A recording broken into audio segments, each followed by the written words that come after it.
Latest redesigned Tundra news, release date, and pricing. 14 years in the making.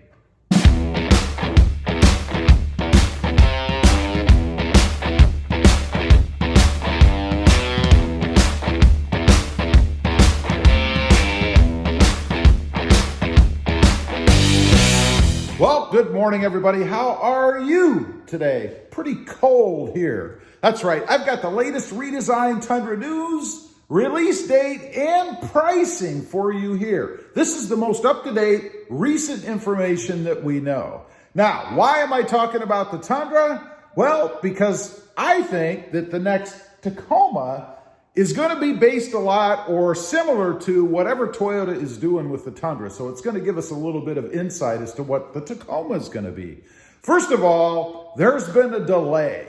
That was supposed to release the new redesigned Tundra as a 2021 model year, but it's been pushed back to 2022. Why?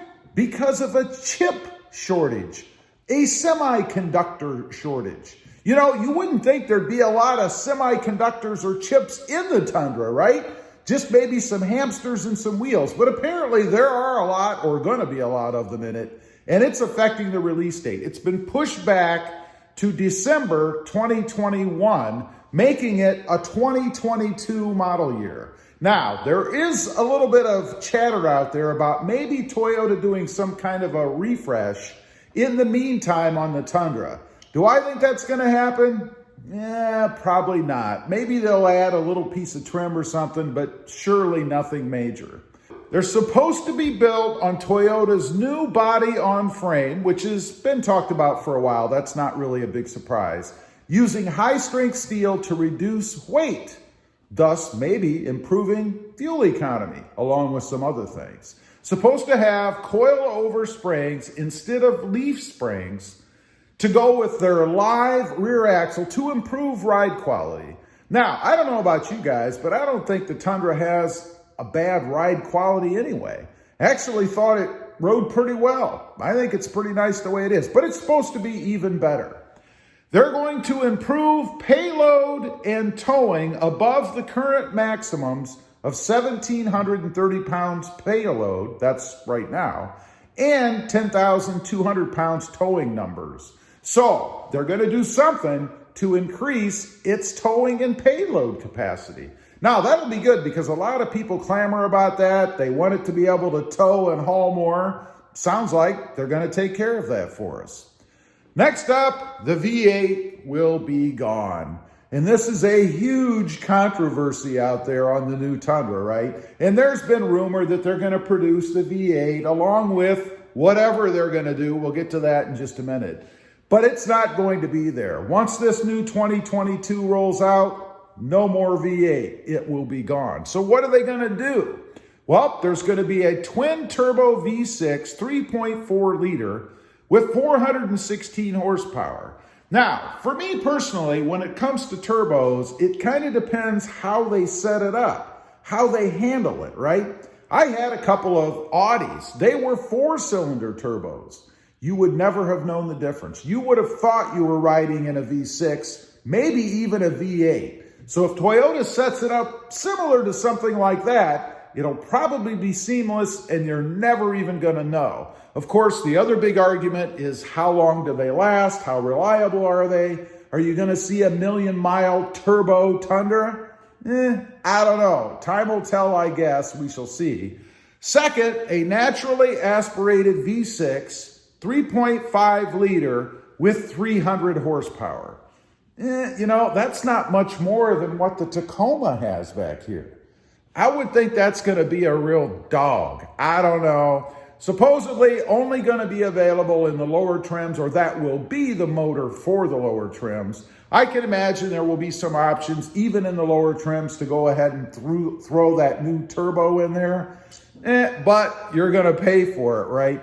Now, there's also, and this is all rumor, hasn't been a lot of information about this, but speculation as to some sort of gas/hybrid option as well.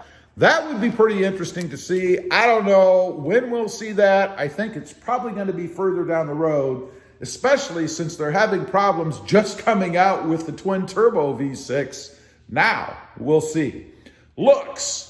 Well, it's supposed to be an evolution of today's Tundra, which isn't a bad thing because the Tundra is pretty good looking anyway. I mean, I don't know that they'd have to do a lot to it. Kind of like the Tacoma back here. It's a good looking truck, and when they come out with this next gen Tacoma, I would think it'll be fairly similar to what we have now because it is a very popular look. Now, it is supposed to have a more aggressive front end. That means a large grille and a tall hood. Kind of similar to what it has right now, I think. Hopefully, they don't throw a whole bunch of chrome in that grille.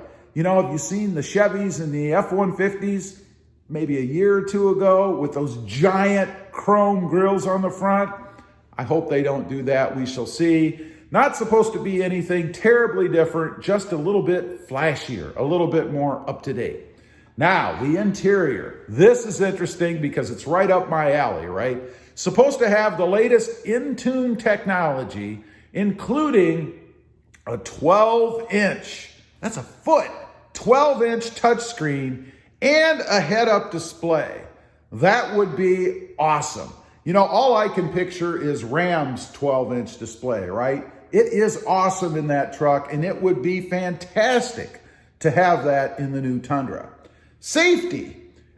And I got to say this, unfortunately, it's supposed to include the TSS system. That horrible TSS system with automatic braking, radar cruise control, auto lane centering. Now, I'm guessing that means if you're cruising down the road and you start to go one way or the other, it's either going to scream at you or maybe do something in the wheel. We shall see. And lane keep. And again, I'm kind of guessing that that means it's going to give you some kind of a jolt. Hopefully it just doesn't take over. We shall see, right? Pricing. This is what everybody cares about in addition to the engine and all the other little bits and pieces, right? The base price is supposed to be close to today's $35,000, give or take $35,000 for a base truck. Of course, that's going to get you that little dinky 300 horsepower engine. I don't know. The higher trims with all the goodies, the big screen, this new turbo motor, all that stuff, more than $55,000. So somewhere in the $55,000 to $60,000 range, right? We're getting up there with the Raptor prices now, aren't we? I don't know. Tundras have always been more expensive generally anyway, so I believe that's probably the way it's going to go. Somewhere $55,000, a little bit above, probably pushing the $60,000, $62,000 number, somewhere in there. Anyway, that's just a quick rundown of the latest news on pricing and all of the little bits and pieces and things that they're going to put in this new Tundra. Leave a comment. Let me know what you think. Does this stuff get you excited? Are you just chomping at the bit to go out there and get into that new Tundra? Or are you going to hold on what you've got or maybe just pass altogether? I'd be curious to know. Also, I've got two other channels. First is RobMotive JT, all about my 2020 Jeep Gladiator. And the second is RobMotive Civic, all about my adventures with the Honda Civic Sport Hatch and the Honda Civic Type R. Check them out. If you like them, please consider subscribing.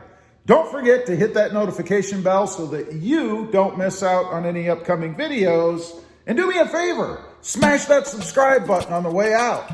Thanks for watching. Stay safe out there. Bye.